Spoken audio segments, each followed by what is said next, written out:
Buenos Aires, tak jsem se právě přesunul přímo do srdce divokého Michoacánu, do města Petzacuaro. A úplně všichni, koho jsem tady doteď potkal, mi říkali, abych spasil svůj holý život a vůbec jsem nejezdil. Ale znáš to, komu není rady, tomu není pomoci. Takže straight into the fire, baby.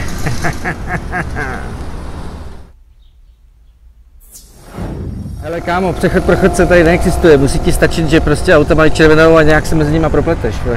Je to tady divoký, s tím debilním kloboukem tady nemůžu zapadnout vůbec, už ani o trochu míň. Právě jsem minul krám s telefonama, kde neměli na výstavce jediný dotykový telefon. Úplně kolem celého náměstí tady mají podloubít. To čumím, připomíná mi to renesanční náměstí někde v Čechách.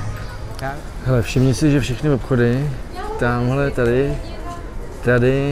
tady i tamhle, mají jednotný vývěsní štíty, pěkně namalovaný na fasádě. Evidentně nějakým způsobem regulovaný.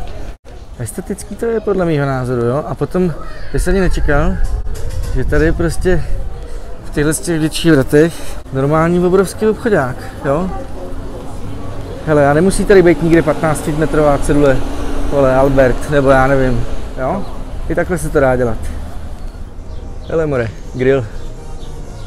Hele, ještě si všimni jedné důležité věci, jo? Tady v podstatě úplně vždycky chodí prostě holka směrem jako dál od cesty a kluk směrem blíž do cesty. Teďka přejdou přes chodník a podívej se, no tak nic, ti zalezli do baráku, ale normálně by se prohodili a pokračovali by. Jedna věc se mi tady na Americe všude líbí, teda ty latinský. Vidíš, jak pomalu se tady jezdí? Tak se na to vzpomeň příště, až budeš spěchat do práce. Takhle tady probíhá doprava, vole. Tak to vypadá, že jsem to našel. Tady budu bydlet. Za 300 pesos. To vypadá docela pěkně, hele.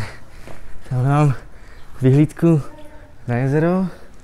No, potom tady už jsou ty cimřičky a jedna z nich bude moje, konkrétně 35. Tak se jdem podívat. No, kámo, co není špatný, hele. Privátní koupelna, kytka, ty vole, balkon do ulice. Jsem spokojený tady. V divočině, vole. Slušný. No, místní bazilika je taky docela slušný barák. Člověče, stavěli to 400 let a stejně jim chybí špička věže. No hele, a jenom prostě tamhle na dohled máš další kostel. Tady jich fakt hodně. Tady mají panečku kostelů, hele. Tamhle úplně vzadu vidíš tu baziliku, jo. Tohle je ten jezuitský kostel. No a tady, podívej se, za touhle pěknou zítkou. Takhle. Mají další kostel. Samý kostel.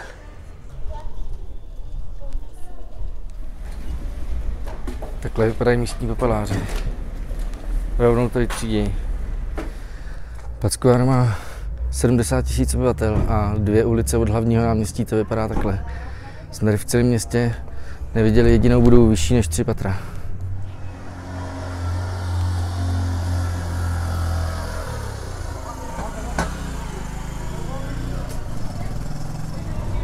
Hele, tohle je slavný divadlo, jsem se pak ještě zajdem podívat.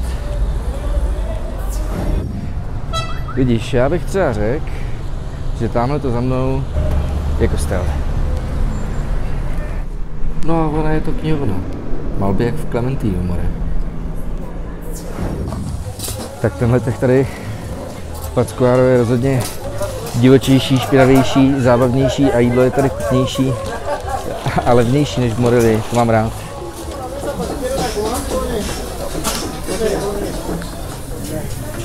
Es muy ricos tacos a la Puebla.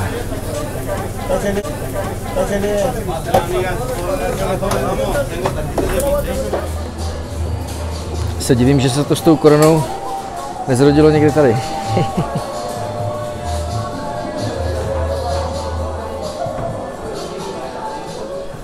Člověče, ten trh se rozlejzá z celé tržnice asi na 4 bloky okolo, jo.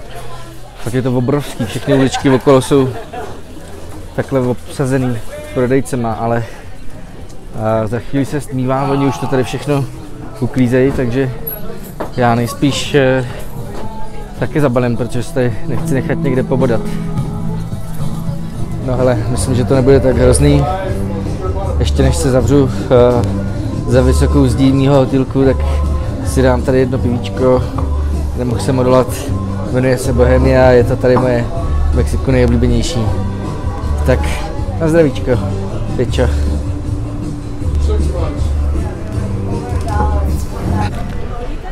Člověče, tak jsem tady i pod mě na návsi a i když teda restaurace nejsou zrovna plný, tak to nevypadá, že by se tady konaly nějaký hromadný vraždy. Hraje tady muzika, lidi korzujou, rozumíš? Normálka, ale asi to byl planý poplach.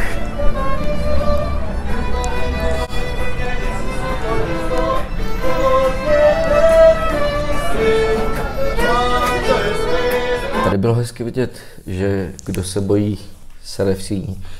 A Michoacán není výjimka. Mně se tady líbilo tolik, že z tohohle města bude asi, já nevím, 1, 2, možná 3 nebo 4 další videa. Takže se nezapomeň koukat příště. Nezapomeň za prvý lajkovat, odebírat, sdílet, komentovat, čo? Všechny ty důležité věci. No a nezapomeň se taky kouknout na ty minulý videa, který jsem udělal předtím, jestli jsi ještě neviděl. A mezi tím, čus, pičus.